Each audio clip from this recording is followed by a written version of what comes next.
Защото не знам дали се чува партито от среща. Хайде да си поговорим. Пуснах въпросник в Инстаграм и там доста от вас ми писаха за различни теми, които биха ви били интересни. Аз ги снижих на теми, които и на мен до някъде са ми, не знам доколко интересни, но може би смятам, че разказвайки ги на вас, биха могли да бъдат пък полезни. Така че нека да видим. Едно от нещата, които доста ме питате, е свързано с процедури. Какви процедури си правя, дали имам филари под очите, дали имам някакви корекции. Мисля, че само рибките в морето още не знаят за моят проблем под очите и за цялостната ми борба с това. Аз съм говорила по тази тема не веднъж и не два пъти, но нека да го повторим. Така, да започнем от самото начало. Аз не виждах и не знаех, че имам проблем под очите допреди участието ми в Ергена. Тогава ми беше посочено многократно и така натъртено с немалко коментари и аз чак тогава му обърнах внимание. Ходих на няколко консултации при различни специалисти, за да горе-долу се разбере какъв точно е проблема и по какъв начин би могъл да бъде решен той. Проблем в кавички, защото хората какви проблеми имат, нали? Смятам, че не е някаква болка за умиране. Поне с времето се научих малко или много това да не е някакъв генерален фокус на моето ежедневие и нещо, което крайно много ме вълнува и същевременно дразни. Много се надявах да е някакъв вид задържана вода или, не знам, моментно състояние. Разбира се, то има значение, тъй като наистина на определена светлина, на зависимост от здравословното ми състояние, в зависимост от това дали съм се наспала или не, се виждат повече или по-малко. Ето в момента светлината е срещу очите ми и заставайки така не се вижда особено. Заставайки така, ето проблемът. В момента съм без грим, дори ми се виждат вените и порите по лицето. Може би е малко невъзпитано, да се бях оправила. Няма значение, нека говорейки си за процедури, за такива неща да сме възможно най-натурални. Пък и в крайна сметка трябва да се възприемаме такива каквито сме, не се будим с грим, така че това е положението. Много се отплеснах. Най-много доверие ми вдъхна доктор Тошков от клиника Спектрум.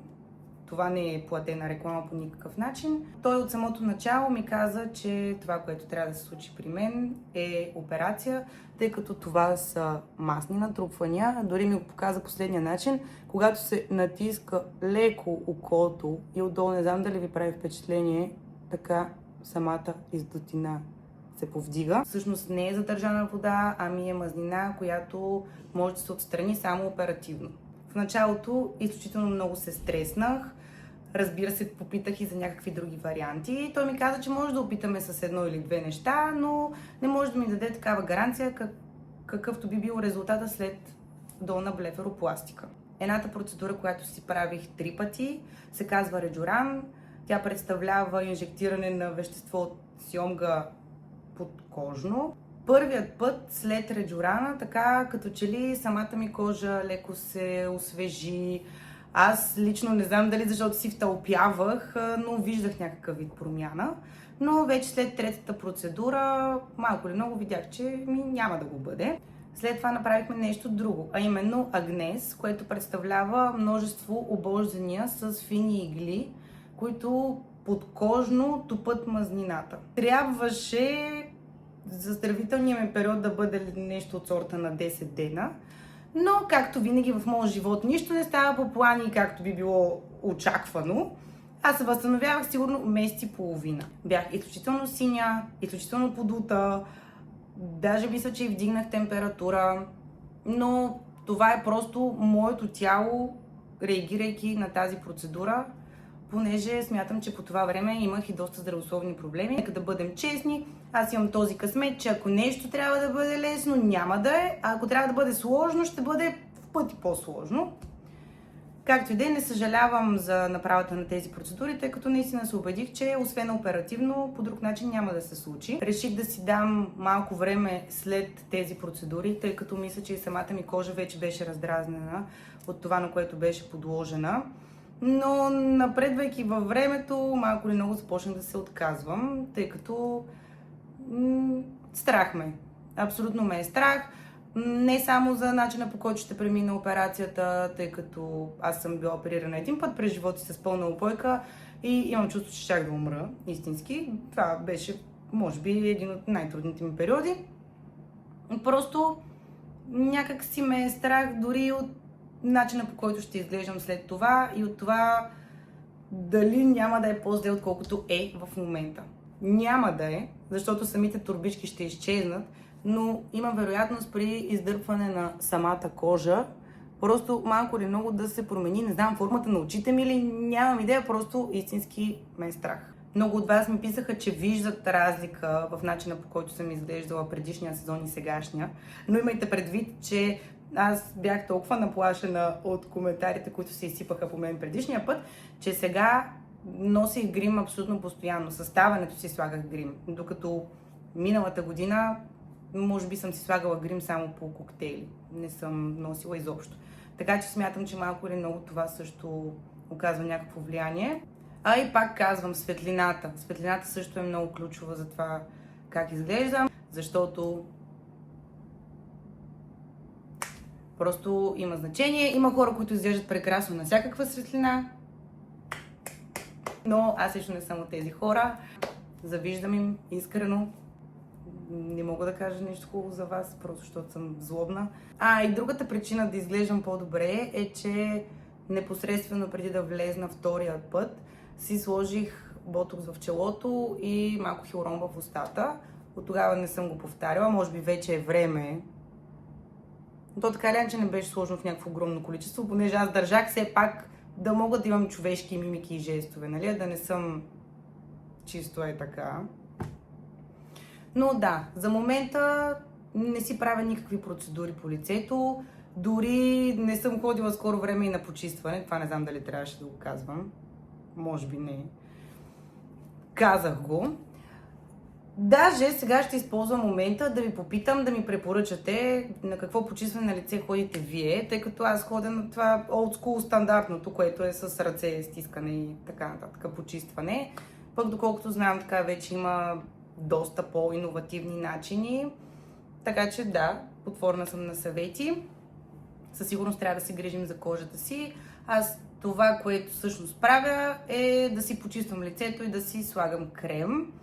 И разбира се, съм всеки ден с пачове навсякъде, до магазина, вкъщи, докато пътувам, докато обядвам. Но общо взето, те са неразделна част от мен и моето ежедневие. Свърши ми сториджа на телефона. Не знам поради каква причина, както и да е. И без това се отплеснах много. Искам да заключа тази тема с това, че операция няма да си правя поне скоро, така съм си решила. И да ви помоля да ми кажете всякакви процедури, които вие си правите, какъв ефект имат те върху вас, така че да можем да си бъдем взаимно полезни по някакъв начин. Така, тема 2. Какво да си изберем? Да, много ми пишете от сорта на какво тренираш, какви режими спазваш, как се храниш, как поддържаш тази форма. Аз смятам, че съм много далече от това да съм в добра форма. Спортувам, тренирам, не ми се ходи на фитнес, понеже ми е доста скучно, ходя на пилатес и на походи в гората. Но като цяло смятам, че мога да бъда в доста по-добра форма, от която съм в момента. Храненето е малко така интересна тема, тъй като аз доскоро фаствах, но не защото искам да фаствам, а защото малко или много просто по този начин ми се случваше в ежедневието. Когато стана, не ми се закусва, даже ако ям малко след като съм станала, почва да ми става лошо. Така че на мен може би първото хранене ми беше доскоро така към 2, 3, дори 4 и естествено приключва с вечеря, което си е малко или много един своеобразен фастинг. Не мога да се оправя с сториджа на този телефон, тъй като няма интернет, не се качват на облака, както ще да е. Смених с другия телефон, ако е различно качеството, сори. Докъде бях?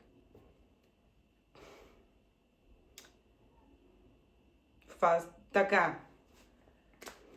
До тук бях с фастинга, тъй като наскоро си правих кръвни изследвания, много наброй, за които може би дадох над 600 евро, продължава да ми е лошо по този факт. Но, нали, в името на здравето всичко се приема, както и да е. Поне вече имам някаква яснота точно какво се случва с моето здравословно състояние, тъй като през годините много пъти съм си правила изследвания и в повечето случаи ми се казва: живей си живота, всичко ти е наред, не се притеснявай. Може би не се имаше предвид това, че определени показатели са в долна граница или горна граница, и сега вече и с направата на толкова много изследвания, защото не са просто пълна кръвна и хормони, беше доста по-обхватно. Така горе-долу се разбра, че имам няколко проблема. Единия от които е свързан с щитовидната жлеза, имам хипофункция. Освен това, надбъбречните ми жлези са изтощени, тъй като с този начин на живот, аз може би последната година съм спала сумарно 30-40 часа. Естествено, прекалено пресилено го казах в момента, но да, не обръщах внимание на това колко е важен съня. Аз започнах да имам проблеми с съня още първия път, когато влезнах в Ергена. Там не можех да спя. Може би съм спала по 1 час на вечер. 2 бяха лукс. Втория път също. И между първия и втория път така този забързан начин на живот с постоянни пътувания, излизания, снимки, напред-назад, просто си оказа влияние. Друг проблем, който излезе на лице, е, че всъщност ми е доста висок хистамина, което всъщност аз до сега не бях чувала за това вещество, но се оказва, че всеки един от нас го има, но просто моя е в много високо количество и оказва влияние и върху сънят ми, и върху психичното ми здраве. Лекарката ми каза, че е възможно това, че някой път съм тревожна или имам някакви такива депресивни състояния, също да е повлияно от високия ми хистамин. Може би защото не ме познава достатъчно добре и не знае, че всъщност аз просто не съм добре. Не, шегата на страна, наистина има голяма причинно-следствена връзка между психика и физика, но в крайна сметка не ви казвам абсолютно нищо ново с това. Всеки знае, че ако психиката ти не е окей, се отразява на физиката и обратното. Сега моят режим се променя драстично, тъй като аз трябва 3 месеца да пия по между 15 и 17 капсули добавки на ден, в зависимост от това, от което има нужда моят организъм, тъй като той в момента е доста изтощен и се оказва, че не може да разгражда токсините, а същевременно не може пък да усвоява полезните вещества, които влизат в организма ми. Какво да кажа? Освен добавките, абсолютно се променя и начинът, по който ще се храня вече, тъй като не мога да ям вече по 1-2 пъти на ден, както аз обичам и се чувствам добре, а трябва да ям по минимум 3 пъти на ден, за да може все пак тези добавки, които приемам, да бъдат подкрепени с някакви хранителни вещества. Самата храна, там ми е най-болно. Повечето неща, които обичам да ям, не мога да ям. Това, което мога да ям, е само телешко, пилешко, яйца и краставици, моркови, сладък картоф и ориз и някои от плодовете, което на теория не е толкова драматично. Аз в началото го приех доста при сърце, направо цял ден бях разстроена, тъй като аз много обичам млечни продукти, аз живея на айран и обичам да си хапвам и тесто, което в момента няма да мога. Но в крайна сметка не е нещо непоправимо, не е нещо, което по някакъв начин няма да се подобри. Хората страдат от неща, които са в пъти по-тежки от това, което е при мен. И пак казвам, при мен е поправимо. Въпрос на време. След тези 3 месеца така строг режим, ще трябва наново да ми се направят изследванията и след което да видя дали ще трябва да пия хормони или не. Надяваме се не. Но да, смятам, че вече може би над 90% от хората имат проблеми с щитовидната жлеза, включително и мъжете. И много малко се говори за това, много малко му се обръща внимание. Така че това е моя апел. Наистина, хора, правете си изследвания, чат-пат, обръщайте си внимание на здравето И наистина съня е много важен. Колкото и да го подценявах и тази любима наша българска приказка от сън спомени няма. Да, няма, но това да си съсипеш здравето със сигурност не е по-добре. Така че, понеже пак малко се отплеснах, темата беше за това как поддържам тази фигура, нали? Може би факта, че имам хипофункция и това, че не се храня достатъчно, е причината аз съм толкова слаба и подозирам, че с промяната на моя режим и начина, по който живея, това ще се промени. Така че, ако напълнея, ще трябва и с това да свиквам. С още нещо ще трябва да се боря. Не, смятам, че с правилно хранене и с достатъчно тренировки човек може да поддържа добра форма. И най-важното е да се чувства добре, защото не знам, не е ли това най-важното? Аз лично се чувствам на парцал, постоянно изморена съм. И това е едно от нещата, които нямам търпение да се промени по някакъв начин. Просто малко да не минавам деня на някакъв автопилот, ами по някакъв начин искам да се събудя, това съм го казала много пъти, искам да се събудя сутрин като Дисни принцеса, да се протегна, птички да ми облекат роката и деня ми да започне без да бъда така. И да съм по този начин гордо през целия ден, докато трябва да свърша всичко, което трябва да свърша. Тренирайте, правете си често изследвания, обръщайте си внимание на здравето и спете хора, наистина спете.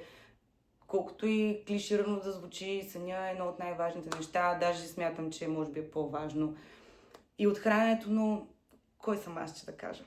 Така. Не знам колко дълго вече стана това нещо, да видим за някои от другите теми. Една от което е, разбира се, ергена, въпреки че не знам, малко или много ми се е изчерпала тази тема.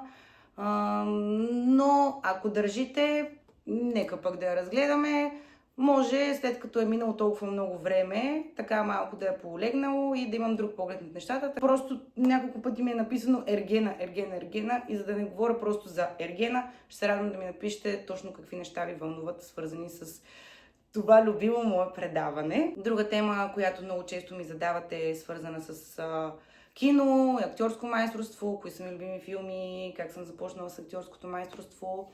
Също, ако някой се чуди по какъв начин се случват нещата с това, да си намериш агент, да си направиш шоурил, да си снимаш хедшотс, някой, който сега започва и му е някаква тъмна Индия, какво и как точно се случва, може да ми пишете, ще се радвам да помогна, тъй като на мен този процес ми отне страшно много време.